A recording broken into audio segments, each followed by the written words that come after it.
On a stormy night in April 2024, the president of our neighborhood association, Evelyn Warwick, crept onto my orchard in Willow Creek, Oregon, under the guise of checking for fence violations.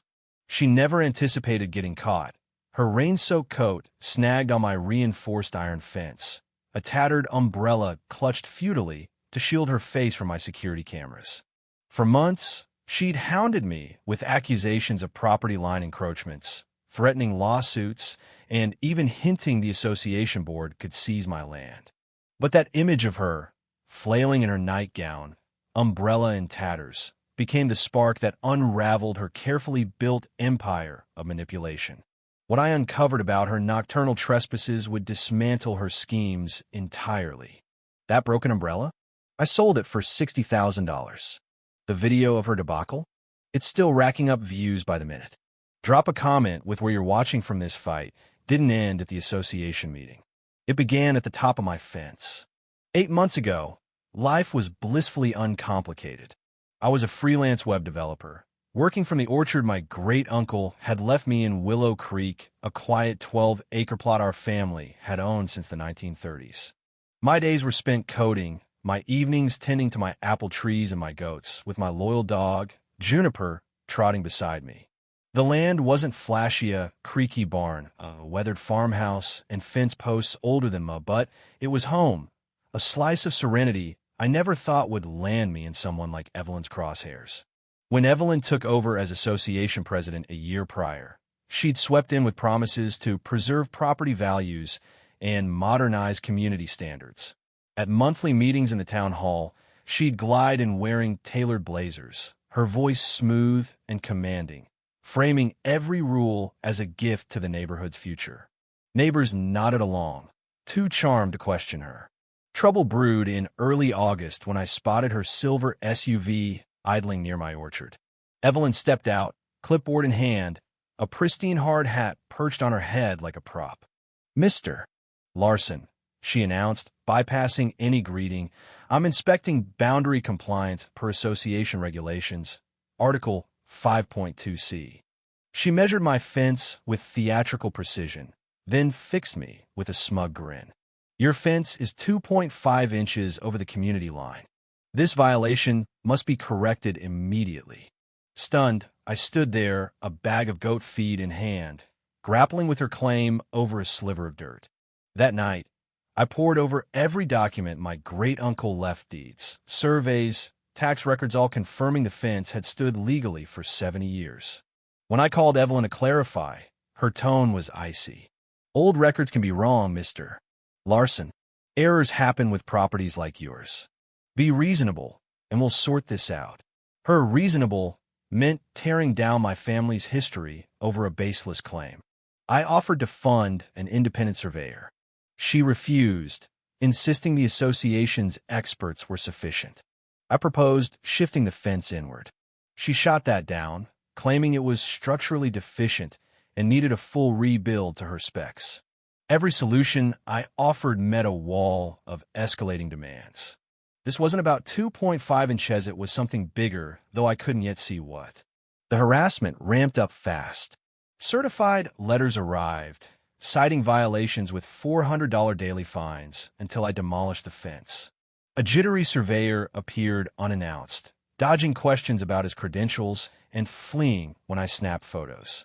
Evelyn watched from her SUV, sometimes on her phone, other times staring at a photo of a young woman, her expression oddly wistful, a crack in her steely facade. My neighbor, Walt, a grizzled 68-year-old who'd lived in Willow Creek forever, dropped by one dusk with a beer and a warning. "I've seen this before, kid," he said, settling onto my porch. 4 families on Cedar Lane sold out last year after Evelyn's violation notices bled them dry. Good folks here for decades, driven out over nonsense. He handed me a tin box my great-uncle had entrusted to him. Inside was an 1890s orchard easement, a hand-drawn boundary map, and a letter explaining the land's legal protections as a preserved agricultural site.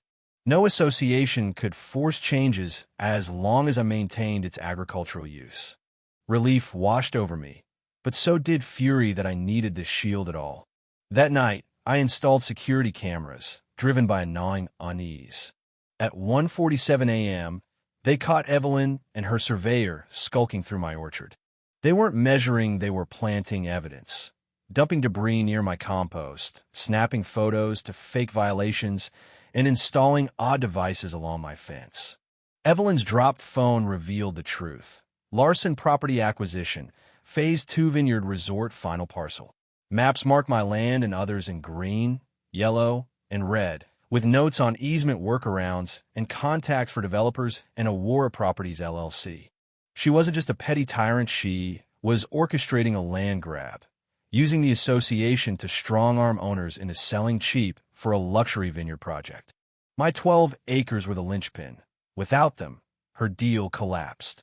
Walt's documents and my lawyer, Nora Kim, confirmed the easement's strength but warned of a loophole. If my land was deemed a health hazard, protections could be suspended. Evelyn's lawsuit hit like a sledgehammer, alleging my goats caused groundwater contamination and my fence endangered kids. Her evidence, photos, sensor data, board testimonies was polished but fake, designed to bankrupt me before I could fight back.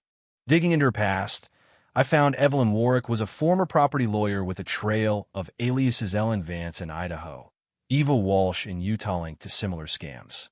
She targeted vulnerable owners, forcing sales for millions in profits.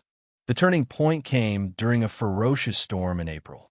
At 2:15 a.m., my cameras pinged. Evelyn, rain-soaked and purposeful, scattered garbage near my goats to stage health violations. But as she fled, her coat caught on my fence, her umbrella tangling her further. For 18 minutes, she dangled exposed. I live-streamed it all. This is Tom from Larson Orchard, and our association president is stuck on my fence at 3 a.m., planting fake evidence. Thousands watched as I narrated her scheme. Exhausted, Evelyn confessed on camera, "I'll pay you to sell. The violations are to make you cave. I've done this before, it works." The stream hit 12,000 viewers, sparking fence fiasco nationwide. Evelyn's counterattack was swift. She hired a PR firm, claiming I'd trapped and harassed her, painting me as an unhinged recluse. Edited clips flooded social media, and justice for Evelyn trended. But Walt, a retired PI, unveiled her multi-state fraud network, linking her to $7 million in coerced sales. A Facebook group, Warwick Victims Alliance, ballooned to 4,000 members, sharing identical stories. The FBI stepped in, probing racketeering charges. Then, Evelyn's daughter, Lily Kim, called. "That photo she carried? It's me," Lily said. "She's obsessed with controlling me." Lily's record shell companies, bribes, fake reports sealed Evelyn's fate. Her umbrella collection, 52 labeled trophies, tied her to dozens of scams. I auctioned that infamous umbrella for $60,000, donating every cent to a property defense fund. It now aids 53 families across 14 states. Evelyn got 7 years for fraud and $9 million in restitution, her empire gutted.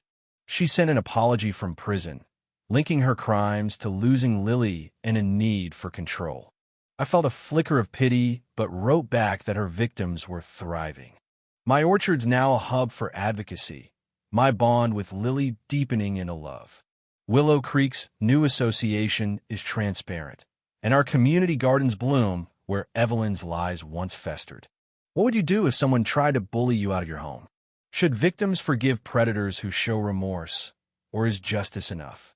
Comment below, like, and subscribe for more stories of ordinary folks fighting back. Your story could inspire someone to stand their ground.